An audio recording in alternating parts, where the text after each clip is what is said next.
Yesterday, I told you that there's a good chance that PLTR is going to retrace, and the company announced its earnings outcomes, and that is what happened in the post-market session of yesterday, the 5th, and into this pre-market session of today, the 6th.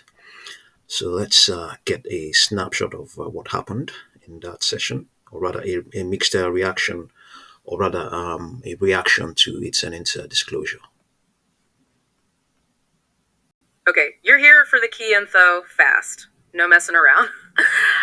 Today, we're diving into Palantir's Q1 2024 earnings based on what the reports are saying. Right. And look, it seemed pretty positive on the surface, didn't it? But then, well, the market reaction was a bit chilly. Yeah, exactly. That's the contradiction we're seeing. Good numbers, seemingly, but then this hesitation. So let's try and unpack that. Figure out why the disconnect. That's, our mission for this deep dive. Get you the important bits without the noise. Makes sense. Yeah. What's the actual story behind these mixed signals? Yeah. Especially for someone trying to stay informed. All right, so let's start with the positives first. Upbeat quarterly results. That was the phrase used a lot. They beat expectations. Yeah, definitely beat expectations. That's a solid start. And there was a pretty big milestone in there too, wasn't there? Oh, absolutely. Their U.S. commercial revenue, Yeah. it actually crossed $1 billion annual run rate. First time ever. Wow, okay. $1 billion annual run rate. Yeah, and think about Palantir, so known for government work. This really points to diversification. Right, like they're actually making serious inroads into the private sector. That broader appeal is kicking in. It really suggests it is. Hmm? And an annual run rate, just to be clear for everyone, it signifies like sustained revenue. It's not just a blip. Consistent money coming in from U.S. businesses. Got it. That points to real traction then. Precisely. And on top of that, they actually raised their full year financial guidance. They upped the outlook. Which, normally signals management is pretty optimistic about what's coming. Okay, so good results, beat expectations, hit a milestone, raised guidance. You'd think stock goes up. You would think. But reports mentioned selling pressure in after-hours trading, so what gives? Well, the reason explicitly mentioned was profit taking. Profit taking, okay. Yeah, basically investors who maybe got in earlier, perhaps anticipating good news. Right, saw the price run up a bit. Exactly. And they used the actual announcement as their chance to sell and, lock in those gains. So kind of a buy the rumor, sell the news type situation. Or buy the expectation, I guess. Sort of, yeah. It's a pretty common pattern in the market, actually. It helps explain why positive news doesn't always mean an immediate price jump. Okay, that makes sense of the market reaction piece. But let's look inside the results again, because it wasn't all uniform, was it?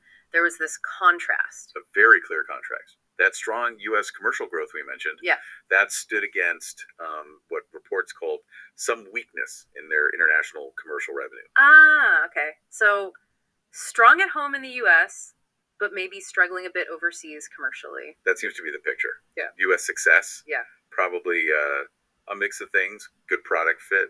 Maybe their sales approach is working well here. And just growing demand in the private sector for what they do. Right. Could be all those things lining up in the U.S. But the international side, why the weakness there? Any ideas? Well, that's the big question, isn't it? Could be tougher competition abroad, different regulations making things harder. Maybe slower economic conditions in certain regions. Could be. Or maybe, they need to tweak their product or their sales model for those different international markets. It's often not one size fits all. So it's a real, hail of two markets for their commercial business.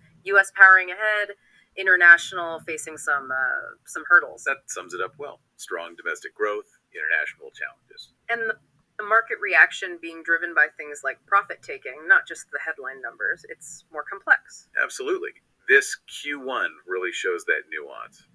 Good U.S. news, weaker international news, and a market doing its own thing partly based on investor behavior. Okay, so the key takeaway for you listening in. Palantir's Q1 showed, yes, real strength in the U.S. commercial market. That $1 billion run rate is significant. Definitely. But their international commercial side, it's showing some signs of weakness. And remember that market moves aren't just about the news itself. Things like profit-taking matter. Exactly. And that leaves you with something to think about, right? What does this split performance mean long term? Can Palantir, get that same U.S. success going globally? What might they need to change strategically to fix those international weaknesses? Yeah, that's the key thing to watch now, isn't it? Can they replicate the U.S. playbook overseas? definitely something to keep an eye on. Yeah, that's a snapshot of, or rather, a review of its Senate outcomes. I'm trying to see whether I can replay what happened in the post market session. It seems we are not okay. I have to change this to, yeah, bring it closer to the post market session, and we'll see what's going on. Um, Post market session. This is, I have to make this 16. Yeah, 16 over 5. Select. Yeah, let's see. This is let's see. Yeah, there's a post market session, and it plunged all the way down to 123.29. Yeah, yeah, spiked. 29 spiked again. Hi, see the reaction. Look at that.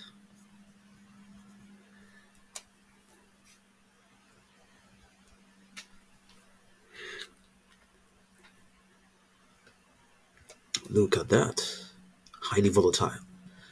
Surely here, the amount of shares that are involved in this, you won't believe it. They are likely to be so tiny.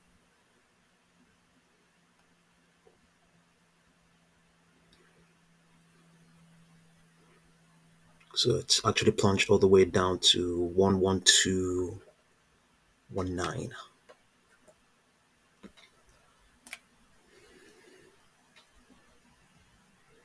11219.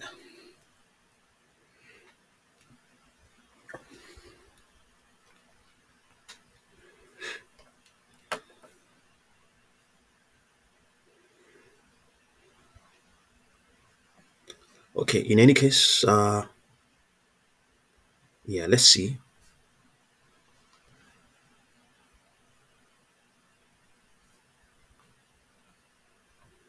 Let's bring it back to what's going on right now. So, yeah, let's go down to the 4-hour chart.